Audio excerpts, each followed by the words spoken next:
ॐ नमः सिद्धेभ्यः।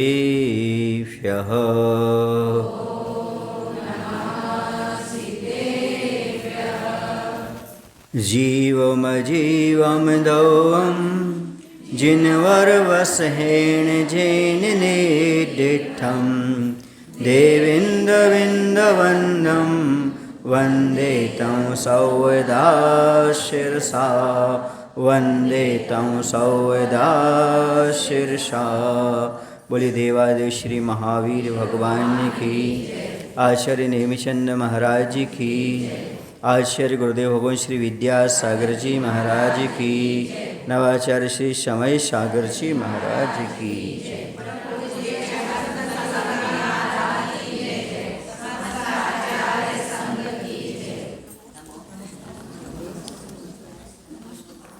अपना प्रकरण चल रहा था कि पर्याप्ति और जीव समास पर प्रकरण चल रहा था। अब आगे मार्गण और गुणस्थान की बात चलेगी। गाथा नंबर 13। मग्गन गुण ठानीय 14 ही हवन्ति तह अशुद्ध नया विन्नेया संसारी सब्बे शुद्धाहु शुद्ध नया।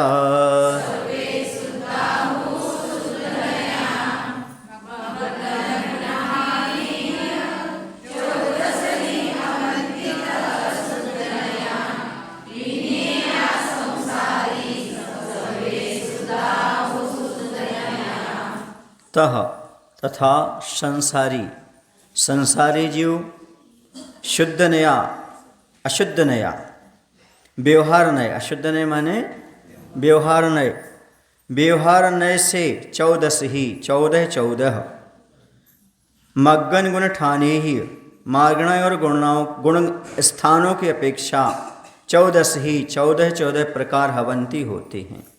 या और शुद्ध नया और निश्चय से सभी जीव शुद्ध ही बिन्नेया जानना चाहिए। शुद्ध निश्चय से सारे जीव शुद्ध हैं। अशुद्ध नय अर्थात व्यवहार नय से जीव 14 प्रकार के हो जाते हैं, मार्ग और गुणस्थान की अपेक्षा। जीव 14 प्रकार के किस नय की अपेक्षा से हैं? तो जीव व्यवहार नय से 14 मार्गणा और 14 गुणस्थान के कारण 14 प्रकार के हो जाते हैं। मार्गणा किसे कहते हैं? मृग्यते अनेन इति मार्गणा, खोजना मार्गणा कहलाता है। मार्गणा अन्वेषण या गवेषणा करना, ये सब पर्यायवाची शब्द हैं। इसका अर्थ हुआ जिनमें अथवा जिनके द्वारा जीवों की खोज की जाती है उसे मार्गणा कहते हैं। जिनमें या जिनके द्वारा जीवों की खोज की जाती है उसे मार्गणा कहते हैं। समझ गए ना? मार्गणा कितनी होती हैं? मार्गणा होती हैं 14। कौन कौन सी? गति, इंद्रिय, काय, योग, वेद, कषाय, ज्ञान, संयम, दर्शन, लेशा, भव्यत्व, सम्यक्त, संगत और आहार। ये कितनी मार्गणाएं हैं? 14 मार्गणाएं। अब सबसे पहले आती है गति मार्गणा। गति मार्गणा किसे कहते हैं? जिस कर्म के उदय से जीव नरक, त्रयंच, मनुष्य और देवपने को प्राप्त होता है उसे गति मार्गणा कहते। एक साथ बोल दिया। गति में क्या कहोगे? कामन क्या हो गया? जिस प्रकार से नरक, त्रयंच, मनुष्य, देवपने को प्राप्त कराए तो उसका नाम क्या है? गति है। समझ गए ना? गति की अपेक्षा जीवों का परिचय प्राप्त करना सो गति मार्गणा कहलाएगा। गति की परिभाषा समझ ली। अब गति की अपेक्षा जीवों की जो हम खोज कर रहे हैं, जीवों की जो पहचान कर रहे हैं, परिचय प्राप्त कर रहे हैं, उसका नाम हो जाएगा गति मार्गणा। ठीक है ना? अब नरक गति आती है सबसे पहले। कौन सी आती है? नरक गति। गति का एक क्रम है। सबसे पहले नरक, फिर त्रयंच, फिर मनुष्य और फिर देवगति, क्योंकि संसार के सुख दुख की अपेक्षा। तो सबसे पहले आता है नरक गति। जिस कर्म का निमित्त पाकर आत्मा नारक भाव को प्राप्त हो उसे नरक गति कहते हैं। नरक गति में कितने गुण स्थान हैं? पहले से लेकर के 4 नहीं बोला करो, पहले से चौथा तक। 4 तो आगे के भी हो सकते हैं, तो कहाँ पहले से लेकर के चौथे तक, ऐसे यह 4 गुण स्थान हुआ करते हैं। तिरंच गति, जिस कर्म का निमित्त पाकर आत्मा तिरंच भाव को प्राप्त हो उसे क्या कहते हैं? तिरंच गति। और उसमें जीवों की खोज करना सो तिरंच गति मार्गणा हो जाएगी। ठीक है, इसमें कितने गुण स्थान होते हैं? 1 से लेकर के 5 तक। समझ गए ना? वही भी वृत्ति बन जाते हैं, संयम संयम वो भी धारण कर लेते हैं। धवला जी ग्रंथ में मिलता है कि स्वर्गों की सीटें असंख्यात हैं और मनुष्य संख्यात हैं। कौन भरता है? तो त्रियंच भरते हैं। मुर्गा है ना, बकरा है, गाय है, बंदर हैं, इस संयम को पालन कर लेते हैं। कितना चंचल होता बंदर, लेकिन पंचम स्थान को प्राप्त कर लेता है। यदि आपने मात्र पंचम स्थान प्राप्त किया तो कोई विशेषता नहीं है मनुष्य पर्याय की, क्योंकि त्रियंची भी धारण कर लेते हैं। विशेषता जब है जब आप महाव्रत बन करके आत्मकल्याण करो। समझ आ रहा है ना? हाँ, लेकिन ऐसा नहीं है। आवृत्ति से तो अच्छा है कि हम व्रती बन गए, प्रतिमाधारी बन करके अपना व्रत का पालन कर रहे हैं, लेकिन इसके बावजूद ठंडक मत रखो कि हम इतने में संतुष्ट हो गए। नहीं, अभी क्या भावना रखो? मुझे मुनि बनना है, आर्यिका बनना है, ऐसे भाव रखो। तो यहाँ पर कितना गुण स्थान होता है तिरंच गति में? 1 से पंचम गुण स्थान तक हुआ करता है। अब देखो आगे और बताते हैं, फिर बाद में समझेंगे इसके लिए। अब इसका था मनुष्य गति। मनुष्य गति किसे कहते हैं? जिस कर्म का निमित्त पा करके आत्मा मनुष्य भाव को प्राप्त हो से मनुष्य गति, और जिसमें जीवों की खोज की जाए तो ये मार्गणा होगी। ठीक है ना? इसमें गुण स्थान कितने होते हैं? 1 से 14 होते हैं।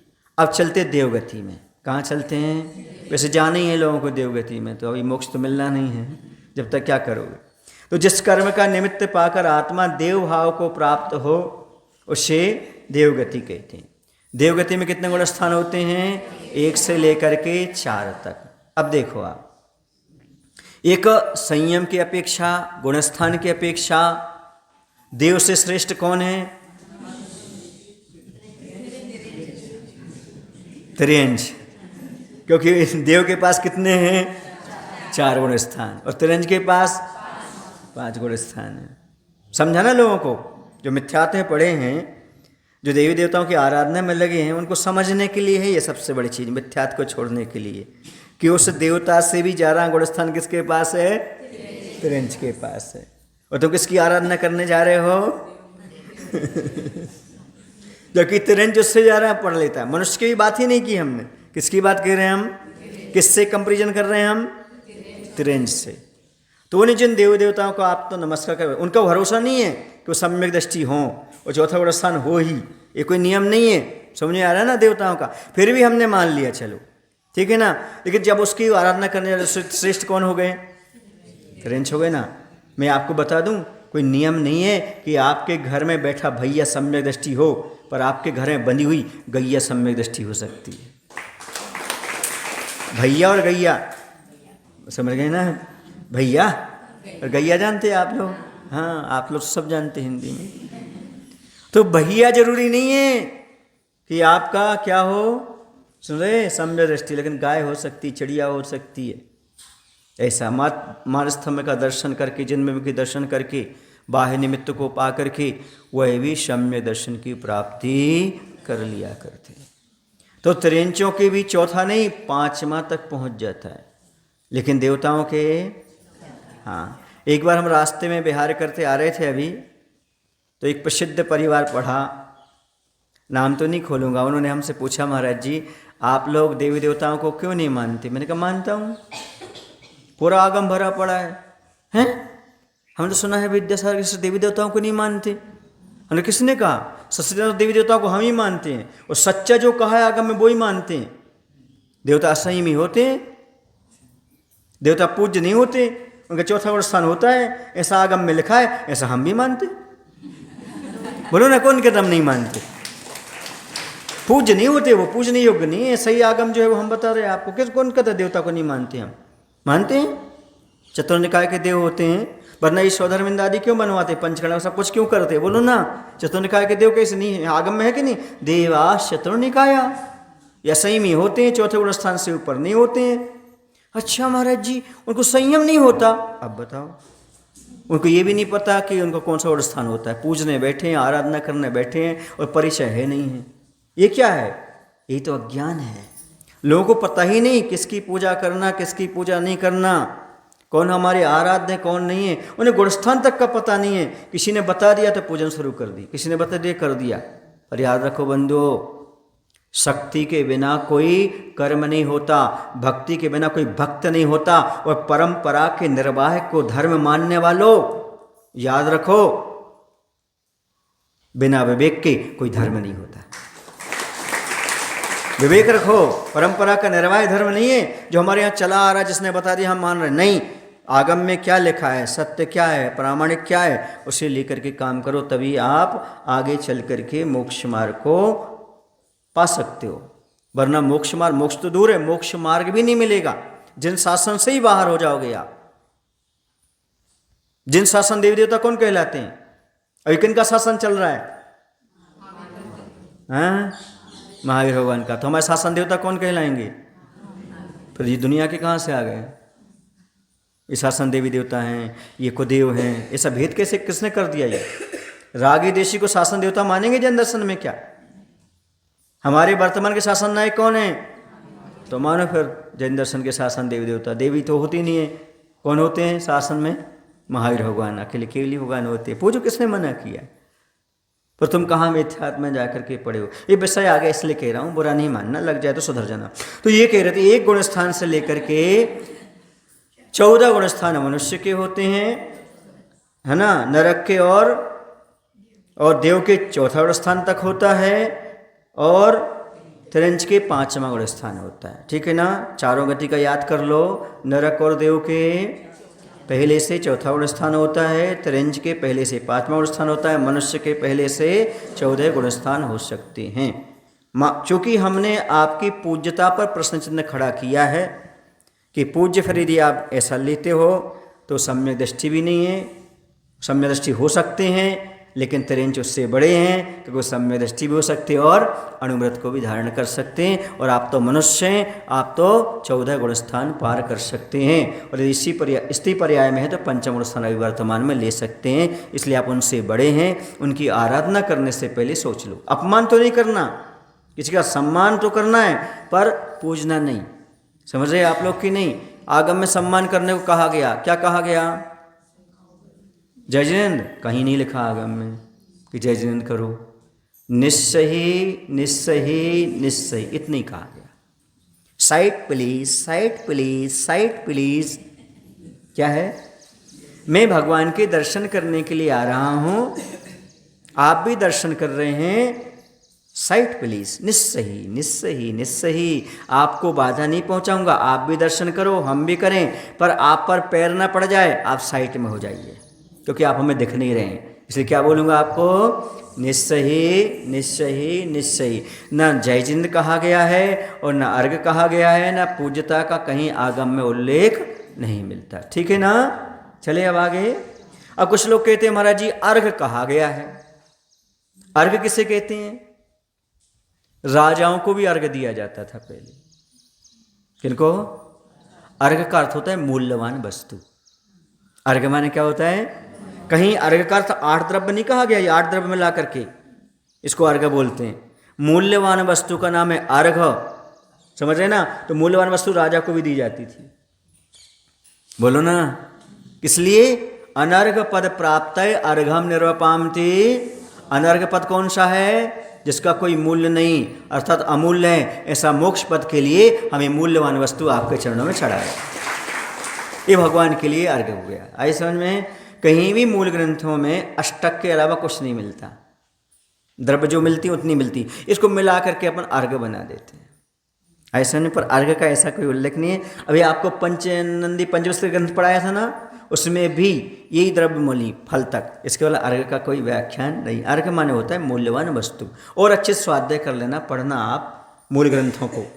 पूजा पाठ को जनवाणी मत मानना, जो पूजा पाठ बन गई ना, एक पूजा प्रदीप लिख देते, उसको जनवाणी नाम दे, वो जनवाणी नहीं है, वो पूजन संग्रह है। उसे पंडितों ने भी जोड़ा है, सब ने जोड़ा है उसमें, उसको जनवाणी नाम दे दिया। और कहते जनवाणी में तो लिखा है फलाने की आरती करो, ढिकाने की आरती करो, ऐसा नहीं है। आगम वो है जो आचार्य प्रणीत है। अच्छा ये बताओ, आज तक आपने कोई चालीसा आचार्य प्रणीत पढ़ा? किसी आचार्य ने चालीसा लिखा हो? बोलो ना अध्यक्ष साहब, चालीसा किसी आचार्य के द्वारा लिखा देखा आपने? किनके द्वारा लिखा गया? सब पंडितों के द्वारा चालीसा लिखा गया। ये कहाँ से आ गई? 40 दिन पढ़ो, 40 बार पाठ करो, तुम्हारा ऐसा हो जाए। 40 दिन क्यों? 41 नहीं कर सकते? 39 नहीं कर सकते? ये चालीसा कहाँ से आ गए नई चीज़ें? जो स्तोत्र दिए भक्ता हमारे कल्याण मंदिर, इसको आप छोड़ कर किस में पढ़ गए हो? चालीसा में। और चालीसा में अपने मन की बात भर दी, जो कुछ उनको भरना थी। समझ गए ना? ऐसा में आपको ये समझो जिनवाणी क्या है क्या नहीं है। मैं दो टूक बोलता हूँ, बुरा लगे तो आप क्या कर लेंगे? न वो सुनी करेंगे? करो फिर, करो ना। बुरा लग गया तब तो कर रहे हो, हमने कहा था ना। तो जो आगम में लिखा है वो आपके सामने रखा। मेरा कोई मत नहीं है, मेरा कोई विचार नहीं है। आगम में कहीं चालीसा मिले तो बता देना हमारे लिए। कोई आचार्य ने लिखा हो, एक भी स्तोत्र लिखे हैं, पाठ लिखे हैं, पर कहीं चालीसा का हमें आज तक व्याख्यान नहीं मिला। महाराज जनवाणी में चालीसा में ऐसा लिखा है, सिर के सिंहासन पर उठा लिया था, ऐसा कर लिया था, वैसा कर लिया था। ये आगम नहीं है। आगम में लिखा है जगोह नागो धरणो धराधरम। उनने नागेंद्र ने आकर फन फैलाया था, इतना मिलता आगम में। कोई देवी ने उनको उठाकर के सिंहासन में बिठाया, ऐसा आगम में कहीं नहीं मिलता पार्षद भगवान को। ये कहाँ से चला है पता नहीं। समझ में आया ना? आचार्य प्रणीत ग्रंथों में हमें कहीं पढ़ने को नहीं मिला। इसलिए चालीसा पढ़ते उसको प्रमाण मान करके चल रहे हो आप लोग। उसी के अनुसार 6 11 प्रतिमाधारी उनकी आरती कर लेते हो, 6 11 प्रतिमाधारी की। समझ में आ रहा है ना? ये कहीं आगमिक नहीं है। पंडितों ने लिखा है, कहाँ से लिखा, कैसा लिखा, उनकी व्यवस्था है, लेकिन आगम में ऐसा कहीं नहीं मिलता। संयमी को ही शकल, संयमी को ही ये सब पूजने की बात कही गई है। आगे चलें, विषय आ गया इसलिए बोल रहे थे, वैसे मार्गना पर चल रहे थे अपन। अब जीव की खोज कैसे करें, तो खोज करवा दी हमने, किसे खोज करें। अब इंद्रिय मार्गना कैसे कहते हैं? इंद्रिय मार्गना उसके कितने भेद हैं एवं उसमें कौन कौन से गुणस्थान होते हैं, ये भी अपन समझ लेते हैं। ठीक है ना? एक इंद्रिय आदि जाति नामकरण को जैसे जीव की जो एक इंद्रिय आदि अवस्था प्राप्त होती है उसे इंद्रिय कहते हैं। इंद्रिय की अपेक्षा जीवों का परिचय प्राप्त करना सो इंद्रिय मार्गना कहलाता है। समझ गए? इसके 5 भेद हो जाते हैं। एक इंद्रिय, 2 इंद्रिय, 3 इंद्रिय, 4 इंद्रिय और 5 इंद्रिय। समझ गए ना? एक इंद्रिय से लेकर के 4 इंद्रिय तक के मन नहीं होने से मात्र इनके पास प्रथम गुण स्थान होता है। एक इंद्रिय से लेकर के 4 इंद्रिय तक का ये नियम होता है। ये नियम से नपुंसक होते हैं। समझ गए ना? ऐसे समझ में आपको? असंगी होते हैं ये नियम है इनका। एक इंद्रिय से लेकर के 4 इंद्रिय तक के इनके मन नहीं पाया जाता। और कौन सा गुण स्थान होता है? मात्र प्रथम गुण स्थान। समझ गए? फिर आता है पंचेंद्रिय। पंचेंद्रिय मनुष्य भी आ जाते, तो पहले से लेकर के 14 गुण स्थान हुआ करते हैं। ठीक है, चलिए अब आता काय मार्गणा। काय मार्गणा आत्मा की प्रवृत्ति द्वारा संचित किए गए पुद्गल पिंड को काय कहते हैं। किसको कहते हैं? आत्मा के द्वारा संचित किए पुद्गल पिंड है, वह क्या हो गया? वह कहलाया काय। काय की अपेक्षा जीवों का परिचय प्राप्त करना सो काय मार्गणा है। समझ गए ना? काय मार्गणा के 6 भेद हो जाते हैं। ठीक है ना? पृथ्वी कायक, जल कायक, अग्नि कायक, वायु कायक, वनस्पति कायक। ठीक है ना? और एक अजत्रस कायक। ये 5 तो हो गए एक इंद्रिय। तो इनका गुण स्थान कौन सा रहेगा? प्रथम गुण स्थान रहेगा। अब त्रस कायक में सब आ जाते हैं, मनुष्य भी आ जाते हैं। समझ गए ना? तो 1 से लेकर के 14 तक हो जाते हैं। एक इंद्रिय को छोड़ करके बाकी सब त्रस में आ जाते हैं। तो उसमें मनुष्य भी आ जाएंगे। तो सबको लेकर के चलेंगे तो पहले से लेकर के 14 गुण स्थान तक हो जाते हैं। समझ आ गया ना? आए काय मार्गणा? काय समझ में आया? काय मार्गणा आ गया। अब योग मार्गणा। कौन सी मार्गणा? योग मार्गणा। मन वचन काय के निमित्त से होने वाले आत प्रदेशों के परिस्पंदन को अर्थात हलन चलन को योग कहते हैं। मन वचन काय के द्वारा इसका निमित्त पा करके हमारी आत्मा क्या होती है, आत्मा के जो प्रदेश होते हैं वो हलन चलन करते हैं, उसको कहते हैं योग, और उसी के माध्यम से होता बंध। तो यहाँ पर मात्र समझेंगे योग। योग की अपेक्षा जीवों का परिचय प्राप्त करना सो योग मार्गणा है। योग मार्गणा के 15 भेद होते हैं। कितने भेद होते हैं? सत्य, असत्य, उभय, अनुभय, ये मन योग हो जाएंगे, ठीक है ना, चारों के चारों। ऐसे ही ये सत्य, असत्य, उभय, अनुभव, ये क्या हो जाएंगे? 4 वचन योग हो जाएंगे, ठीक है ना। 4 और 4 कितने हो गए? 8 हो गए। इसके बाद अब कितने बचे? 7 बचे। तो कार्मण का योग, औदारिक और औदारिक मिश्र का योग, वैक्रिक और वैक्रिक मिश्र का योग, आहारक और मिश्र का योग, ठीक है ना। इस प्रकार ये कितने हो जाएंगे आपके? 3 दूनी 6 और कार्मण जोड़ दो तो 7 और 8 पहले हो गया था। कितने हो गए? 8 और 7 15। फिर से याद करवाएं। सत्य, असत्य, उभय, अनुभव, ये वचन योग भी हैं और मन योग भी हैं। तो कितने हो गए? ये 8 हो गए। अब 7 में अपन को लेना 3 शरीर, औदारिक, वैक्रिक और आहारक, दोनों के मिश्र, तो हो गए 6 और 1 हो गया कार्मण शरीर। कितने हो गए कुल मिलाकर के? 15 योग हो गए। अब प्रत्येक का गुण स्थान देख लें। जो सत्व मनोयोग है, कौन सा है? सत्य मनो, इसका पहले से 13वां तक, ठीक है ना। अब यही सत्य और असत्य मनोयोग पहले से 12वें तक, छद्मस्त अवस्था 12वें तक।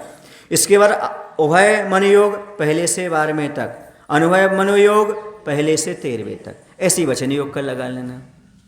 कैसे लगा लेना?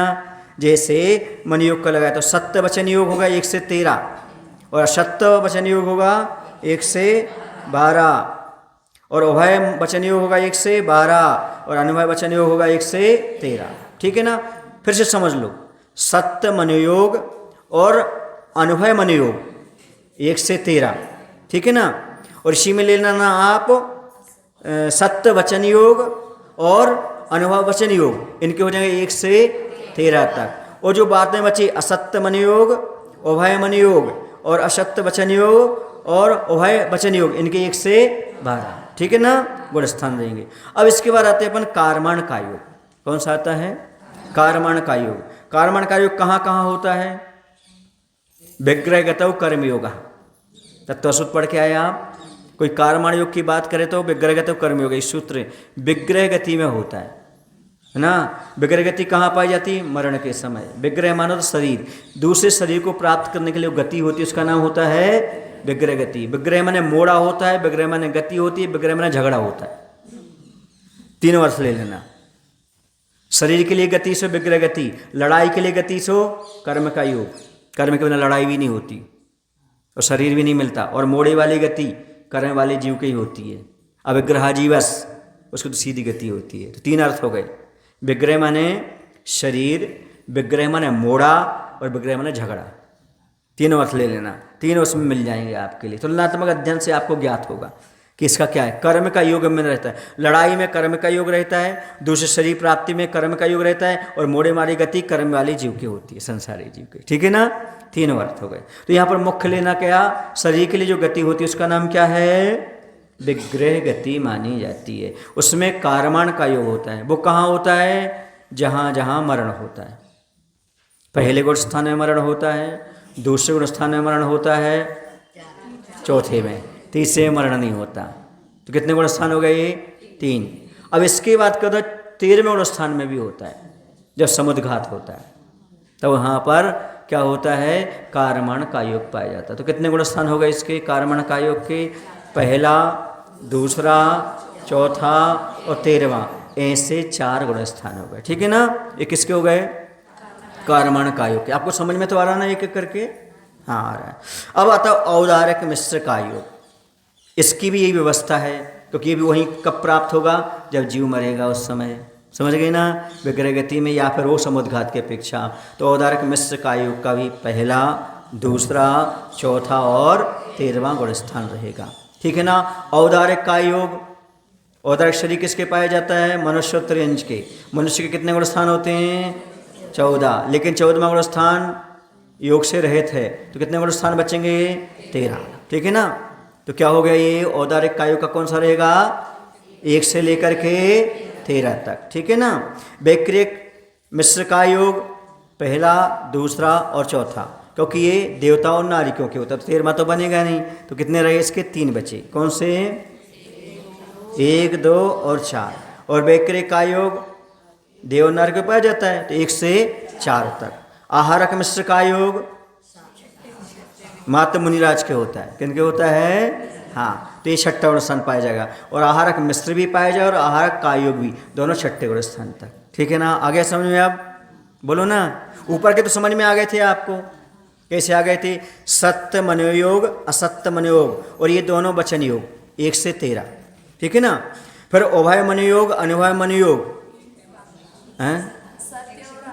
हाँ ऐसा सत्य मनोयोग और अनुभव मनोयोग, इनका कौन सा था? 1 से 13। ठीक है ना। यही वचन योग का ले लेना। ठीक है ना। सत्य वचन योग और अनुभव वचन योग। अब इसके बाद आता है असत्य मनोयोग, उभय मनोयोग, वही तो आएगा, असत्य वचन योग और उभय वचन योग, इनके 1 से 12। कर्मण का योग पहला, दूसरा, चौथा और 13वां गुण स्थान होगा। ठीक है ना। अब इसके बाद आएगा कौन सा? औदारिक मिश्र काय, पहला, दूसरा, चौथा और 13वां। औदारिक का योग पहले से 13 तक। फिर वैक्रिक मिश्र का योग पहला, दूसरा, चौथा। वैक्रिक का योग पहले से लेकर के चौथा तक। और आहारक दोनों, मिश्र और काय दोनों किससे? 6ठा। ठीक है ना। ये सबके गुणस्थान की विवक्षा हमने आपके सामने रख दी हैं। जब वहाँ शरीर को छोड़ करके जाएगा और दूसरी मिश्रित वर्गणाएं आएंगी, उसको मिश्र बोलते हैं। 2 वर्गणाएं आपस में मिलेंगी तो मिश्र हो जाएगा, और जहाँ पर एक वर्गणा मिल रही है वो कायोग कहलाएगा। समझ गए ना। मरण के समय 2 हो जाएंगी, ये और जो आगे ग्रहण करने के लिए जा रहे हैं तो मिश्र हो जाएगा। समझ गए ना। ऐसा। अब वचन और मनोयोग के 4 भेदों का क्या स्वरूप है? आखिरकार ये क्यों दिए गए 4? क्या जब व्यवस्था थी, कैसी व्यवस्था है? आप बोल रहे ना सत्य, असत्य, वह अनुभव, ये 4 दिए क्यों? इसकी व्यवस्था क्या है? तो समझो इसके लिए। पदार्थ को कहने या विचारने के लिए, कहने या विचारेंगे तो मन होगा, कहने के लिए वचन होगा। तो पदार्थ को कहने या विचारने के लिए जीव की सत्य, असत्य, उभय, अनुभव रूप 4 प्रकार के वचन और मन की जो प्रवृत्ति होती है, उसी क्रम से सत्य वचन योग, सत्य मनोयोग आदि जो कहा है वो कहा जाता है। समझ ना।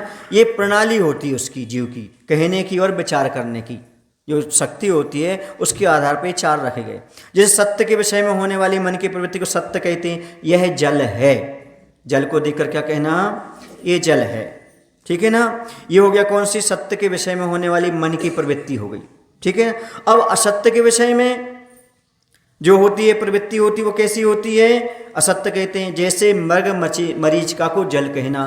आप सड़क पर जा रहे हो, दूर रोड चमक रही है, वो ऐसा लगता है जैसे पानी भरा हो, उसे बोलते मृग मरीचिका। जल नहीं पावे प्राण गवावे, भटक भटक मरता, वस्तु पराई माने अपनी भेद नहीं करता। हिरण रेग स्थान में घूमता है तो रेत चमकती है तो जल नहीं पाता, वहाँ आगे बढ़ता है, फिर आगे दिखने लगता है वो चमक, तो आगे बढ़ता है। ऐसे उसकी जल की चाह में अपना जीवन खत्म कर देता है। ऐसे ही आप लोग वस्तु पराई को अपना मानते मानते जीवन खत्म करते, कुछ भी प्राप्त नहीं होता। ये मृग मरीचिका कहलाती, क्या कहलाती है? मृग मरीचिका रेगिस्तान में। तो ऐसे कह रहे हैं मृग मरीचिका जल कहना, ये हो गया असत्य। दिख रहा है वह दूर से जल जैसा, लेकिन वह मात्र सूर्य की किरणें पड़ रही हैं तो चमक रहा है, जल जैसा लग रहा है। ये हो गया मृग मरीचिका को जल कहना, क्या हो गया? असत्य का विषय हो गया। फिर आता है दोनों के विषयभूत पदार्थ को भय कहते हैं। जैसे कमंडलू रखा हुआ है, उसका आकार कैसा है? घड़े के आकार का, तो कमंडल को घड़ा कहना, क्योंकि पानी के काम में घड़ा भी आता है और कमंडल भी आता है। समझ आए ना। कमंडलू का कहना, घड़ा कहना, घट कहना, ये हो गया उभय। क्योंकि कमंडलु घट का कार्य करता है इसलिए कथंचित सत्य है, और घटाकार नहीं है इसलिए असत्य भी है, क्योंकि उसका आकार दूसरा है। समझ गए? इसलिए कथंचित सत्य है और घटाकार नहीं इसलिए कथंचित असत्य है। जो दोनों ही सत्य और असत्य का विषय नहीं होता ऐसा पदार्थ को अनुभव कहते हैं। निर्णय नहीं कर सकते आप सत्य है कि असत्य, दोनों का विषय। जैसे सामान्य रूप से यह प्रतिभास होना यह कुछ है, यहाँ सत्य असत्य का कुछ भी निर्णय नहीं हो सकता इसलिए अनुभव कहते हैं। जैसे आचर्षी थे ना, आचर्षी के पास कोई जाता था, महाराज जी चातुर्मास, तो आचर्षी हाँ और नानी कहते थे, देखो न सत्य और न, ये सबसे अच्छा था अनुभव वचन। देखो, यदि मना करते तो बुरा लगेगा, और हाँ कहते और नहीं दे पाए तो असत्य हो जाएगा, इसलिए देखो महाराज जी ऐसा कर लो, देखो हम लोग भी सीख गए, देखो क्या होता है, देखो। ये अनुभव वचन है, न सत्य है ना असत्य है, अब जो हो जाए सो अच्छा है। समझ गए ना? देखो शब्द सबसे अच्छा है, ना हाँ कहना ना। आचार्य कहते हैं एक बार ना कहना अच्छा है, लेकिन हाँ कह के ना कहना अच्छा नहीं, इसलिए सबसे अच्छा कौन सा? देखो अब जैसा हो जाए, अच्छा हो जाए तो ठीक है। हमने हाँ भी का नहीं कहा और ना भी नहीं कहा, तो हमारा कोई झूठ भी नहीं होगा और आपको तकलीफ भी नहीं होगी। महाराज ने कहा तो है देखो, देख लो, अब ना तो किया नहीं है और हाँ भी नहीं कहा, देखो, ये कहलाता है अनुभव वचन। समझ में आ रहा है आपको कि नहीं आ रहा है? एक एक चीज़ को ऐसा समझेंगे जिससे आपको लगेगा कि हाँ ये तो हम प्रयोग करते हैं, पर हमें मालूम नहीं है कि हम कैसा उपयोग करते कैसा उपयोग नहीं करते, तो समझ में आएगा। यह अनुभव वचन ही हो गए, ना सत्य है और ना असत्य हो गए ना, चार चीज़ें।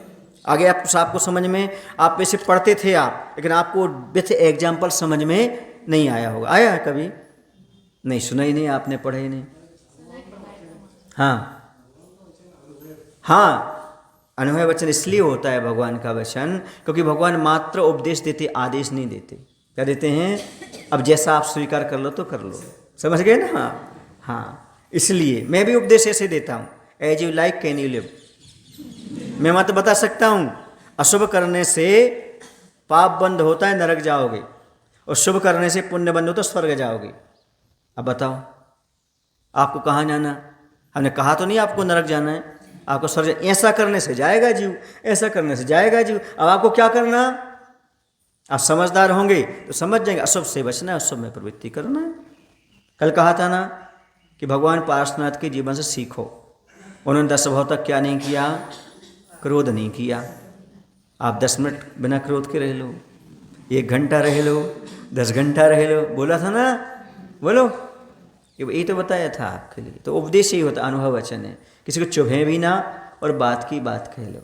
संसारी प्राणी दुख उठा रहा है, तू दुख उठा रहा है, ये चुभ जाएगा आदमी को। तू पापी है, ये संसारी प्राणी कितना पाप करता है, वचनों में कितना हार फेर हो जाता है। तुम लोग पाप करते हो, सर लगा के ऐसे लोग हैं। नहीं भैया, पूरा संसार ही ऐसा है। फिर आपको बुरा नहीं लगेगा, सर लगा कहेंगे तो बुरा लगेगा। समझ गए ना?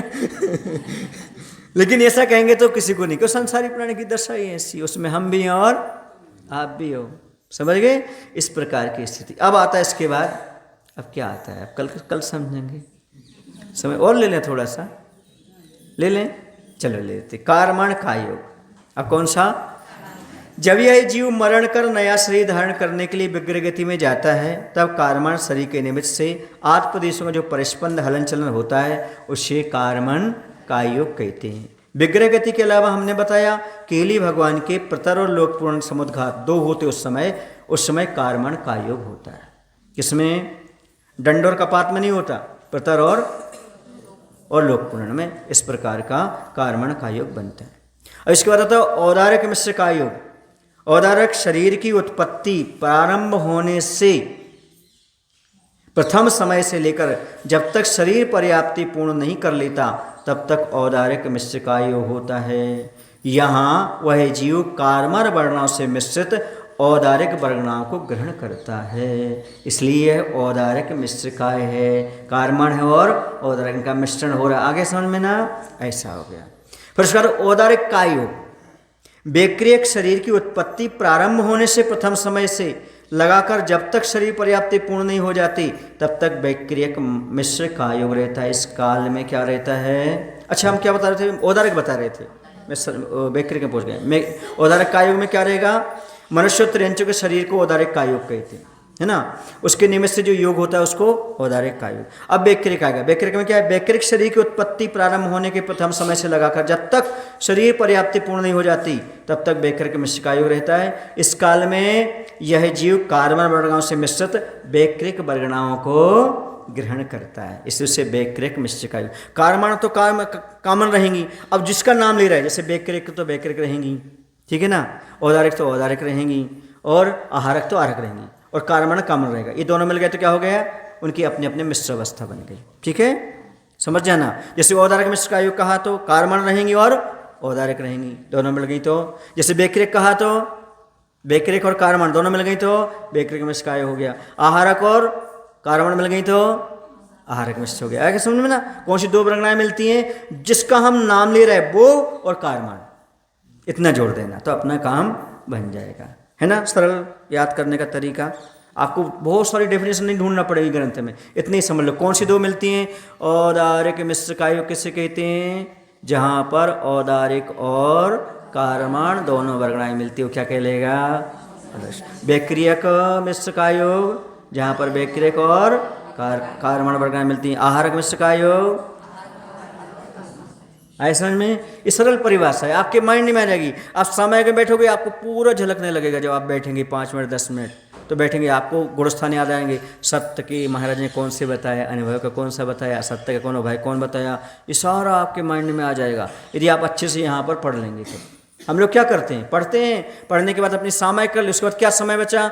चिंतन करते रहे बैठे बैठे, ये आज स्वाध्याय किया, इसमें ऐसा है, ऐसा है, ऐसा है, ऐसा है, ऐसा है, ऐसा है, ऐसा है, बस सारा अपने सर्कल में बन जाता है, याद हो जाता है। ऐसे समझ में? उसमें क्या होता है? मन लगा रहता है, यहाँ वहाँ नहीं भटकता। और पूरा जब आप प्रस्तुत करना चाहो, सामने को समझाना चाहो तो सामने को समझा सकते हो और स्वयं भी समझ सकते हो कहाँ व्यवस्था कैसे बनती है। समझ रहे हैं? हाँ, जैसे कल हमने पूरा पार्श पुराण सुनाया था आपको। पार्श पुराण सुनाया था कि नहीं? मुकुट सप्तमी में पूरा 10 भाव गिनाए थे आपको, पूरा 10 भाव कहाँ कहाँ कैसा कैसा। आप पूरा पढ़ लेना ग्रंथ, पूरे ग्रंथ में यही मिलेगा पूरा। लेकिन उसका सार तत्व निकाल लिया और अपने माइंड में रख लिया कि कैसे प्रस्तुत करना। ये क्या होता है? विशेष 6 उत्सव से होता है। आप लोग भी पढ़ो, आपको 6 उत्सव बढ़ेगा, आपको भी पूरा ग्रंथ याद हो जाएगा। जब आप कहीं बैठेंगे तो आप निकालते जाएंगे। पहले तो ऐसे मुनिराज होते थे, एक किसी ग्रंथ का पद उनके सामने रख दो, एक पद, और पूरा ग्रंथ वो बता देते थे। बीज बुद्धि, कोष्ठ बुद्धि रिद्धिधारी मुनिराज होते थे। आज वो तो नहीं है, फिर भी थोड़ा बहुत तो है। गुरु की कृपा की, भगवान से कृपा से इस दिगंबर मुद्राएं बहुत कुछ है, आज भी बहुत कुछ प्राप्त किया जा सकता है। ऐसा श्रद्धान बना के चलो, समझ गए? ऐसा तो अपन ये पढ़ लिया, अपन ने क्या पढ़ लिया? अपन ने कहाँ तक पढ़ लिया? वैक्रिक कायोग था। आहारक मिश्र कायोग, आहारक शरीर की उत्पत्ति, वैक्रिक कायोग पढ़ लिया। देव और नारकियों के शरीर को वैक्रिक काय कहते हैं और उसके निमित्त से जो योग होता है वो वैक्रिक कायोग होता है। आहारक मिश्र कायोग, आहारक शरीर की उत्पत्ति होने के प्रथम समय से लगाकर जब तक शरीर पर्याप्ति पूर्ण नहीं हो जाती तब तक आहारक मिश्र काय कहलाता है। यहाँ पर कौन सी दो वर्गणाएं आती हैं? बोलो ना। आहारक मिश्र कायोग में नहीं, इसमें औदारिक और आहारक आएगी। हाँ, इसमें थोड़ा विशेष है, इसमें कार्बन की व्यवस्था नहीं चलेगी, कार्बन तो रहेगी। इसमें ये देखना पड़ेगा इसमें कौन सी चलेगी? आहारक की और औदारिक की, 2 मिश्र कमरे। इसमें कार्बन नहीं रहेगा, आहारक रहेगा और हाँ बाकी 3 में 2 में चल जाएगा, वैक्रिक में और औदारिक। इसमें तो 2 मिश्र रहेंगी क्योंकि पहले से कौन सा शरीर है? औदारिक है। अब आहारक वर्गणाएं आ रही तो दोनों का मिश्रण हो जाएगा। इसमें कौन सी हो जाएंगी? औदारिक वर्गणाओं से मिश्रित आहारक वर्गणाओं का ग्रहण होता है। इसको ध्यान में थोड़ा रखने की आवश्यकता है। ठीक है, देखो नई चीज़ मिल गई कि नहीं मिल गई? हाँ, और बार बार पढ़ने से कुछ ना कुछ चीज़ नई मिलती है। अब इसके बाद आता है आहारक कायोग। कौन सा आएगा? तो छठे गुण स्थानवर्ती मुनि के सूक्ष्म तत्व के विषय में जिज्ञासा आदि कारण होने से या तीर्थबंध आदि कारण होने से उनके मस्तक से एक हाथ का ऊंचा सफ़ेद रंग का पुतला निकलता है। वह जहाँ कहीं भी केवली भगवान सत केवली भगवान हो जिज्ञासा समाप्त करके आ जाता है, समाधान करके। इससे आहारक कायोग कहते हैं एवं इसके निमित्त से होने वाले योग को आहारक कायोग कहते हैं। बोली महावीर भगवान की जय। आचार्य विद्यासागर जी महाराज की जय।